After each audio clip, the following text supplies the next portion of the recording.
Le restaurant vient à la maison, pas besoin d'attendre devant la queue, pas besoin de manger en 2 heures de temps parce qu'il y a la table derrière qui vous suit. C'est vraiment votre goût avec un chef à domicile. Coup de pouce, découvrez le savoir-faire et les idées des entrepreneurs Olim. Il s'appelle Joachim Abselen et pour lui, le Covid a changé. En tout cas, il a été contraint de changer sa situation professionnelle. Bonjour Joachim. Bonjour, comment allez-vous? Je vais très bien. Donc, on est ravis de vous accueillir. Est-ce que vous pouvez nous raconter, alors j'ai annoncé en introduction que vous faisiez aujourd'hui des barbecues à domicile, mais avant ça, que faisiez-vous et pourquoi avez-vous décidé de changer un peu de domaine? Écoutez, depuis toujours, ça va faire maintenant 18 ans que je suis dans la restauration. J'ai toujours travaillé dans les restaurants, que ce soit au bar, en salle ou en cuisine. Et je dirigeais depuis quelques années plusieurs restaurants en Israël. Et avec donc ce changement total pour tout le monde, il fallait que je retrouve une activité professionnelle assez rapidement. Et quand on a du temps, on réfléchit. Et quand on réfléchit, on se dit, tiens, c'est peut-être le moment de lancer son affaire. Et en Israël, comme tout le monde le sait, lancer un restaurant, c'est très compliqué.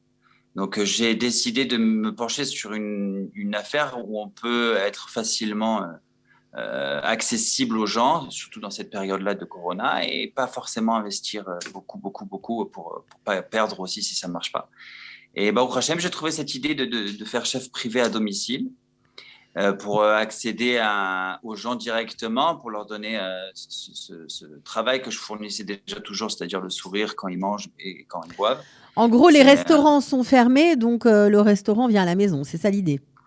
L'idée, elle est exactement ça. C'est le restaurant vient à la maison, vous êtes sans prise, pas besoin d'attendre devant la queue, pas besoin de manger en 2 heures de temps parce qu'il y a la table derrière qui vous suit, il n'y a pas besoin d'attendre le serveur, pas besoin de...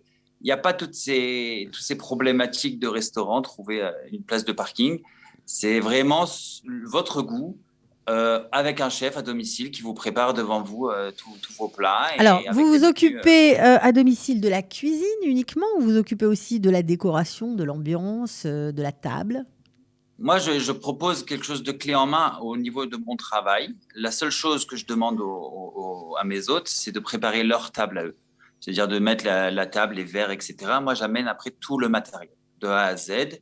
Ils n'ont rien à s'occuper à part de leur hôte et de leur assiette, etc.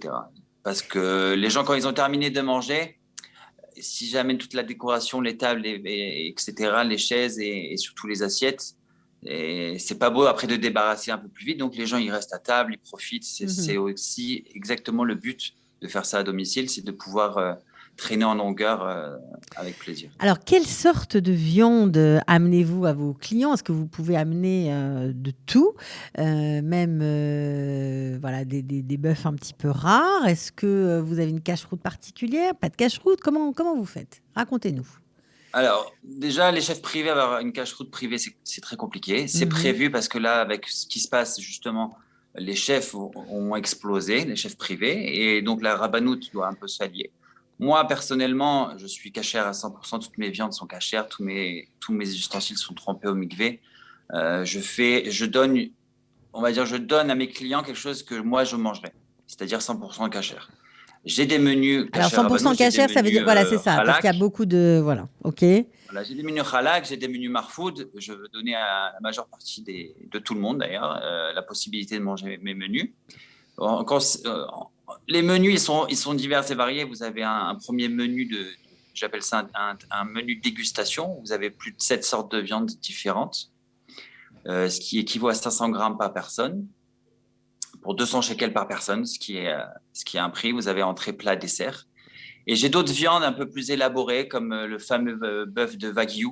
C'est un bœuf qui vient du Japon, qui est Mhm. travaillé comme le bœuf du Japon, mais c'est le bœuf de Kobe. On a trouvé du bœuf de Kobe kasher. Et Très ça, difficile à trouver, c'est une paraît-il. des Et il paraît rares que c'est viandes à très, très, tester une fois dans sa ouais, vie. il paraît que c'est délicieux. C'est incroyable. Incroyable. Ça coule, c'est fondant, c'est vraiment goûtu. C'est vraiment un goût qu'on n'arrive pas à retrouver dans un bœuf qu'on peut acheter n'importe où ou même dans un restaurant. Ok, donc la viande est cachère, d'accord. Vous avez plusieurs sortes de menus. Donc apparemment 500 grammes par personne ou 700 grammes. Je vous ai peut-être pas très bien 500 entendu. grammes, 500 grammes par 500 grammes personne. par personne, c'est pas mal. On ne risque pas de mourir de faim. Maintenant, Jamais. comment Personne se n'a fini. passe le barbecue?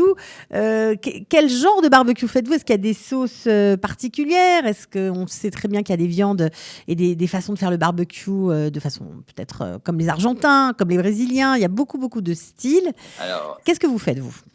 ce que j'ai essayé de créer, moi, ce que j'aime dans mon métier, surtout en tant que Français, c'est d'adapter, en fait, ce que notre culture et cuisine française peut adapter à l'israélienne.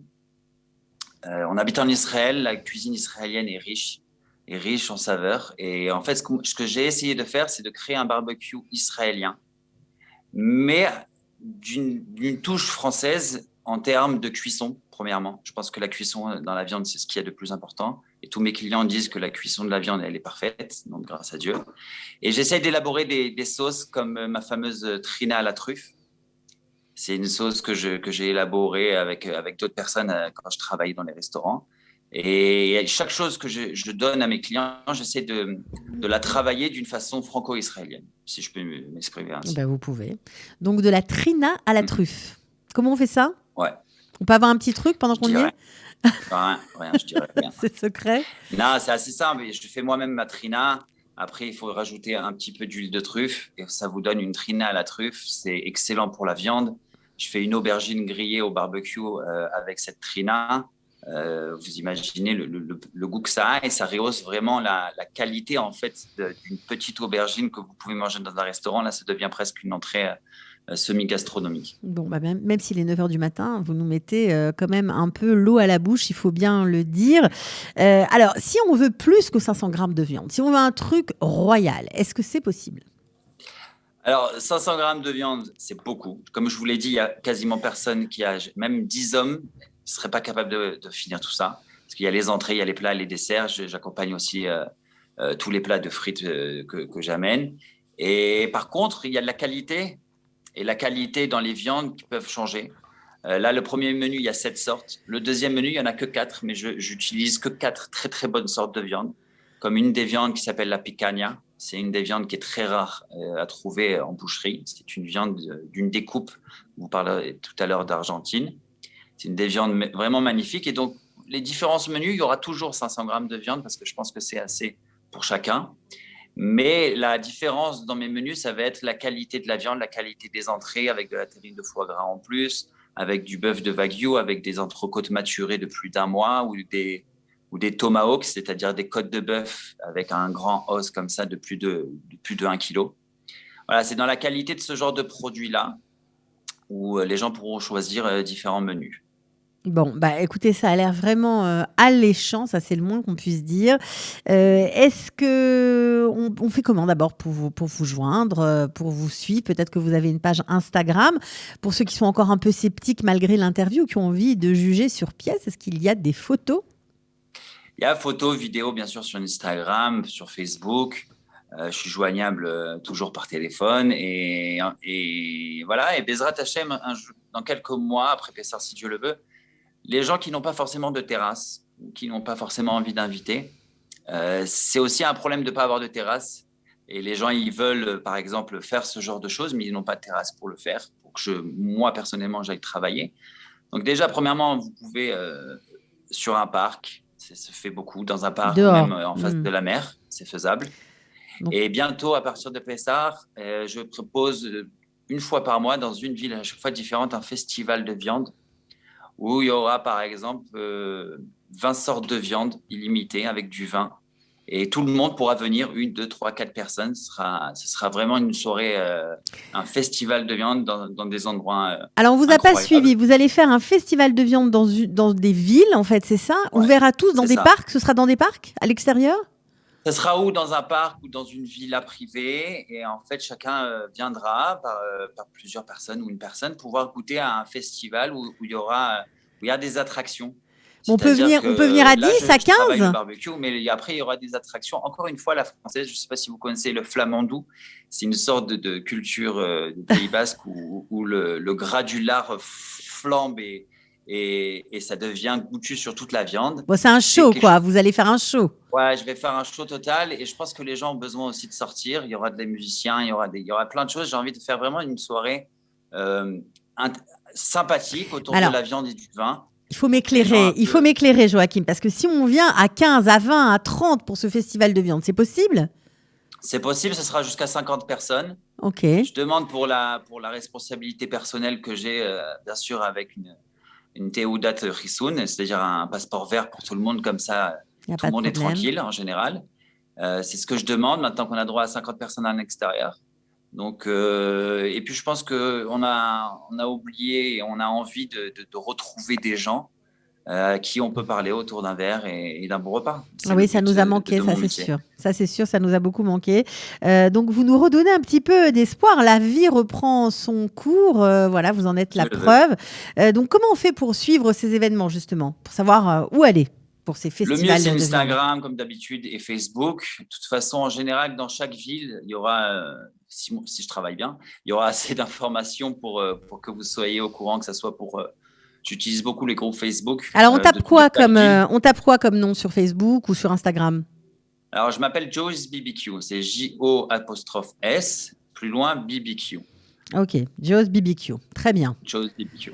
Donc, on tape ça et on trouve votre programme, votre calendrier des festivités. Donc, voilà, vous avez entendu, vous allez pouvoir sortir de nouveau. Alors, c'est mieux qu'au restaurant parce que c'est dehors, c'est très sympathique, avec des gens qu'on ne connaît pas forcément. Et c'est la viande qui va faire du lien social. En gros, c'est ça. C'est ça. C'est la viande, le vin. J'adore le vin. Il y aura beaucoup de sortes de vins aussi à déguster. J'adore faire découvrir. Et le vin et la viande, c'est ce qui va ensemble. Donc voilà, je vous attends tous avec grand plaisir. Bon, écoutez, ça m'a l'air alléchant comme programme. Ma première invitée, avec plaisir. Eh ben, on viendra, promis. Merci en tout cas d'avoir été avec nous ce matin. Merci à vous, c'est très gentil. Voilà, et on vous souhaite bon appétit. Alors, j'imagine que vous avez une soirée en perspective prochainement. Une soirée, oui, ce soir. Et même je suis à Nahariya pour demain soir. Il y a des gens qui m'ont contacté de Nahariya. Pour aller à Nahariya faire un show à la maison. Bon, voilà, je trouve que c'est une super formule. On vous souhaite bonne chance. On espère que vous allez vous développer. Voilà, à bientôt en tout cas, Joachim. Merci, à très vite. Coup de pouce, découvrez le savoir-faire et les idées des entrepreneurs Olim.